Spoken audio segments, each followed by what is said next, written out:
Hi, my name is Allie Rogers. This is my research paper presentation for Strategic Communications 622. My research paper is entitled The Psychological Power in Employee Satisfaction.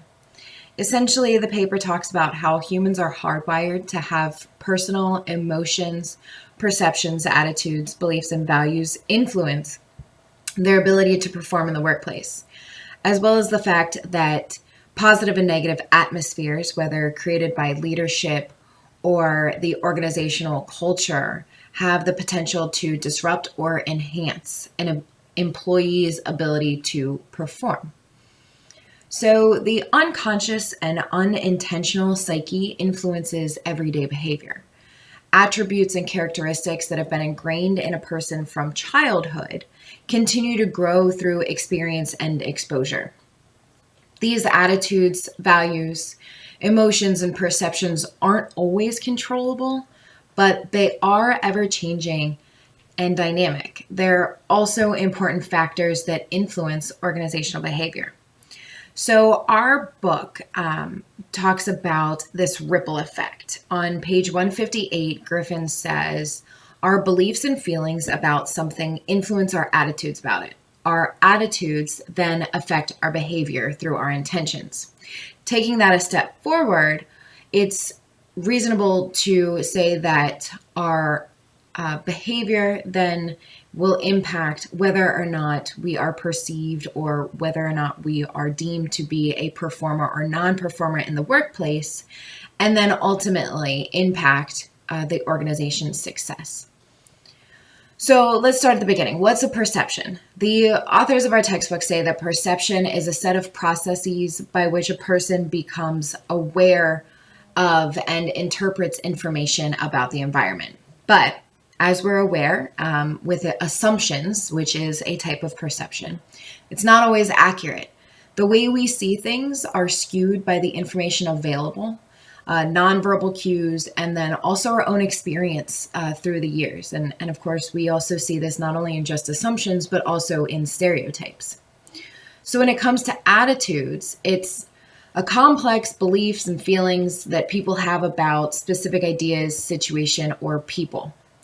Positive attitudes influence individual performance, whereas like a favorable organizational attitude comes from, say, job satisfaction and commitment.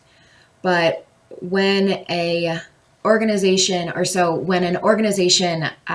and workplace is able to meet an individual's motivators like creativity, decision-making, critical thinking, effective leadership, just their role in general task management, then there's a positive attitude from that employee.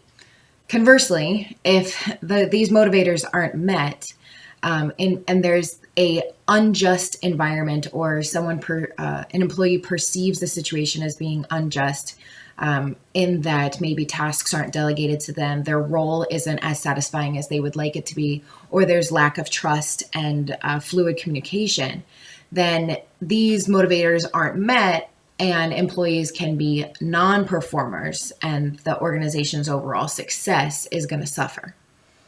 Another key thing to know about attitudes is that they change. So they change when new information is available, but then also when the subject of that attitude is no longer relevant or important to the person who has that opinion of that subject.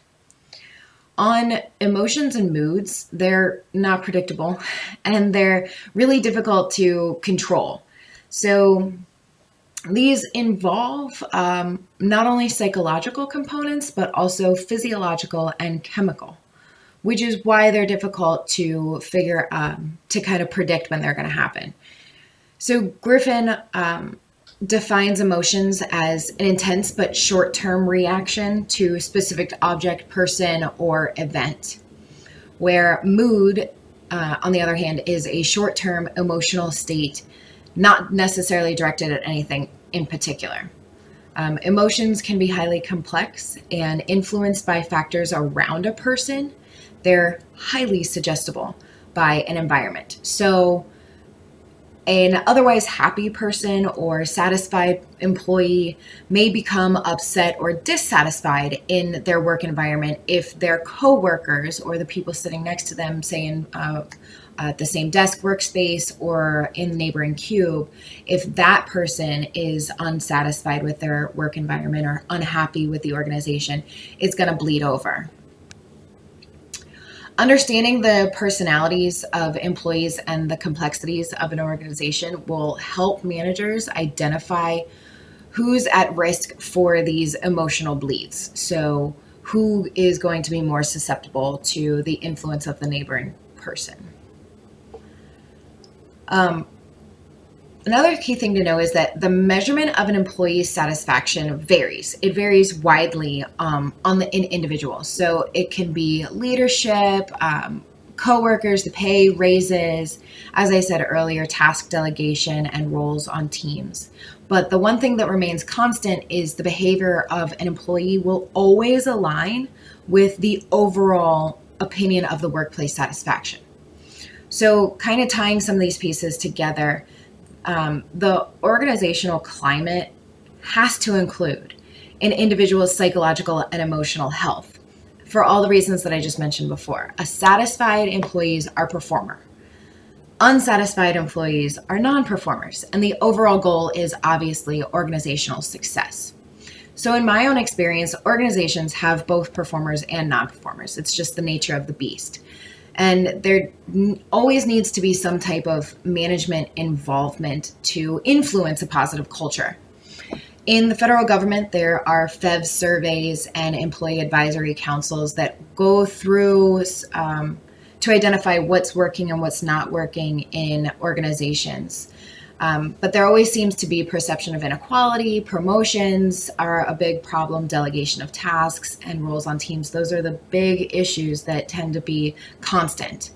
So there could definitely be better ways and better information to understand how an organization can better their climate and improve employee satisfaction. So going forward, a suggestion could be leaderships to identify the leadership style they have and how it's perceived by the employees, see what's working, and kind of bump up those two type of surveys to see what's working and what's not. But then going beyond just the leadership to employee relationship, a longer and much more involved study, which would most likely give them the better information and data to implement a long-term plan, could be to take the top 3 after doing a comprehensive survey to the entire organization. Take the top 3 needs to change or needs to be better aspects of the organization, and then implement changes that, whether incremental or all at once, to see and test over time if there is positive change being made. That could be a more involved and more in-depth process, but if the goal is positive organizational success, then this would be one way to do it. So to wrap it up, key takeaways is that when it comes to the workplace, and organizational success relies heavily on satisfied employees. Understanding the dynamic and interconnection between a person's ability to perceive information, their attitude about things, and how their emotion and mood tie into their everyday workplace environment will help management with productivity and balance in the workplace. The most important factor to understand is that engaged employees give their full effort to their job, going above and beyond what's required because they're passionate about what they're doing. Whereas disengaged workers don't perform close to their potential capability, and they lack the emotional and motivating connectors to their employer. So there's a balance that needs to be struck, and it all starts with leaders and managers understanding their employees, understanding what motivates them and how to keep them engaged, and then ensuring that they continue that over a long period of time to influence an overall organizational success, because the climate and the culture is better. So I hope that you enjoyed this video. I hope that you enjoyed my research paper, and thanks for your time.